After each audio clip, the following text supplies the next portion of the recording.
નમસ્કાર મિત્રો, સ્વાગત છે તમારું અમારી યુટ્યુબ ચેનલમાં। આજના વિડીયોમાં આપણે ચર્ચા કરીશું જે મુખ્યમંત્રી જ્ઞાન સેતુ સ્કોલરશિપ યોજના છે કે જે યોજના અંતર્ગત હાલ અત્યારે જે વિદ્યાર્થી ધોરણ 5 માં અભ્યાસ કરે છે તો તેઓને ધોરણ 6 માં મફત પ્રવેશ આપવામાં આવે છે, પરંતુ તેઓએ એક પરીક્ષા આપવાની હોય છે, કોમન પ્રવેશ પરીક્ષા। હવે મિત્રો આ જે સીઈટી લેવામાં આવશે તે 30/3 એટલે કે 30 માર્ચ 2024 ના રોજ આ પરીક્ષાનું આયોજન કરવામાં આવશે રાજ્ય પરીક્ષા બોર્ડ તરફથી। તો આ પરીક્ષાનો અભ્યાસક્રમ કેવો રહેશે તેના વિશે આજના વિડીયોમાં ચર્ચા કરીશું। તો વિડીયોની શરૂઆત કરીએ તે પહેલા વિડીયો ગમે તો લાઈક અને શેર કરી દેજો, ચેનલમાં નવા હોય તો ચેનલને સબસ્ક્રાઇબ કરી દેજો। તો ચાલો મિત્રો વિડીયોની શરૂઆત કરીએ। મિત્રો આજે આપણે જે અભ્યાસક્રમ વિશે ચર્ચા કરીશું તે માત્ર ધોરણ 5 માં અભ્યાસ કરતા વિદ્યાર્થીઓ માટે છે। ધોરણ 5 માં અભ્યાસ કરતા વિદ્યાર્થીઓ આ પરીક્ષા આપવા માંગતા હોય તેના માટે અભ્યાસક્રમની આજે આપણે ચર્ચા કરીશું। ધોરણ 8 માં અભ્યાસ કરતા વિદ્યાર્થીઓ આ જે કોમન પ્રવેશ પરીક્ષા આપવા માંગતા હોય તો તેનો અભ્યાસક્રમ અલગ છે, તેના વિશે આપણે એક અલગથી વિડીયો અપલોડ કરી દઈશું। હવે મિત્રો અહીં જે કોમન એન્ટ્રન્સ ટેસ્ટ એટલે કે કોમન પ્રવેશ પરીક્ષા લેવામાં આવશે તે એક પ્રકારે બહુ વિકલ્પ સ્વરૂપની રહેશે, એટલે કે તેમાં એમસીક્યુ પ્રકારના પ્રશ્ન પૂછવામાં આવશે। કુલ કેટલા પ્રશ્ન પૂછવામાં આવશે તો કે કુલ 120 પ્રશ્ન પૂછવામાં આવશે। એક પ્રશ્નનો 1 માર્ક, એવી રીતે કુલ 120 માર્કનું પેપર રહેશે। પેપર લખવા માટે તમને 150 મિનિટનો સમયગાળો આપવામાં આવશે। હવે મિત્રો આ જે પરીક્ષા છે તો પરીક્ષાનું માધ્યમ કેવું રહેશે એટલે કે કઈ લેંગ્વેજમાં ક્વેશ્ચન પૂછવામાં આવશે તો અહીં મિત્રો ગુજરાતી ભાષા અને ઇંગ્લિશ ભાષા બંનેમાં પ્રશ્ન પૂછવામાં આવશે। જ્યારે તમે ઓનલાઈન અરજી ફોર્મ ભરો છો, રજીસ્ટ્રેશન કરો છો ત્યારે તમારે સિલેક્ટ કરવાનું હોય છે કે તમે કઈ ભાષામાં પરીક્ષા આપવા માંગો છો, ગુજરાતી ભાષા કે ઇંગ્લિશ ભાષા।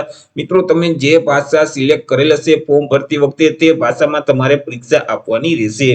મિત્રો વાત કરી લઈએ અભ્યાસક્રમ વિશે તો અહીં મિત્રો જે ધોરણ 5 નો અભ્યાસક્રમ છે તે જ લાગુ પડશે, જેમાંથી મિત્રો ગણિત, ગુજરાતી, અંગ્રેજી, હિન્દી અને પર્યાવરણ વિષયને લગતા મિત્રો અહીં ક્વેશ્ચન પૂછવામાં આવશે। તે સિવાય તાર્કિક તર્ક ક્ષમતા કસોટી છે, એટલે કે મિત્રો અહીં રીડિંગ પ્રકારના જે દાખલાઓ છે તે દાખલાઓ પૂછવામાં આવશે। તે સિવાય મિત્રો સામાન્ય જ્ઞાન આધારિત પ્રશ્ન પૂછવામાં આવશે।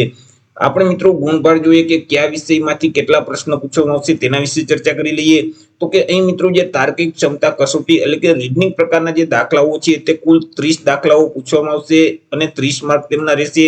ત્યાર પછી મિત્રો ગણિતને લગતા જે દાખલાઓ છે તે પણ 30 દાખલાઓ પૂછવામાં આવશે અને જેમના પણ 30 માર્ક રહેશે।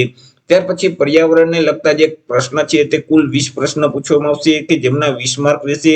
ત્યાર પછી ગુજરાતીને લગતા જે પ્રશ્ન છે તે કુલ 20 પ્રશ્ન પૂછવામાં આવશે કે જેમના પણ 20 માર્ક રહેશે અને અંગ્રેજી અને હિન્દી બંને વિષય થઈ કુલ 20 પ્રશ્ન પૂછવામાં આવશે કે જેમના 20 માર્ક રહેશે। આવી રીતે કુલ 120 એમસીક્યુ પ્રકારના પ્રશ્ન પૂછવામાં આવશે। એક પ્રશ્નનો 1 માર્ક, એવી રીતે 120 માર્કનું પેપર રહેશે। પેપર લખવા માટે તમને 150 મિનિટનો સમયગાળો આપવામાં આવશે। હવે મિત્રો પરીક્ષા કેન્દ્ર વિશે ચર્ચા કરી લઈએ કે પરીક્ષા કેન્દ્ર ક્યાં ક્યાં રહેશે તો અહીં મિત્રો પરીક્ષા માટે નોંધાયેલ ઉમેદવારોની સંખ્યાને ધ્યાનમાં રાખી અને પરીક્ષાલક્ષી વહીવટી અનુકૂળતા અનુસાર રાજ્ય પરીક્ષા બોર્ડ ગાંધીનગર દ્વારા ગુજરાત રાજ્યના જે તે તાલુકામાં કસોટી અથવા તો પરીક્ષા કેન્દ્રો નક્કી કરવામાં આવશે। એટલે કે મિત્રો તમારો જે તાલુકો છે તે તાલુકાની જે અલગ અલગ શાળાઓ હોય છે તેમાં પરીક્ષા કેન્દ્ર તમને આપવામાં આવશે। મિત્રો અહીં ગુજરાત માધ્યમિક અને ઉચ્ચતર માધ્યમિક શિક્ષણ બોર્ડ તરફથી જે ધોરણ 10 અને ધોરણ 12 ની બોર્ડની પરીક્ષા લેવામાં આવતી હોય છે અને મિત્રો આ જે ધોરણ 10 ધોરણ 12 ની બોર્ડની પરીક્ષા માટેના જે કેન્દ્રો છે તે કેન્દ્રોમાંથી તમને કોઈ પણ એક કેન્દ્ર ફાળવવામાં આવશે કે જ્યાં તમારે પરીક્ષા કેન્દ્ર પર સ્વખર્ચે હાજર રહેવાનું રહેશે।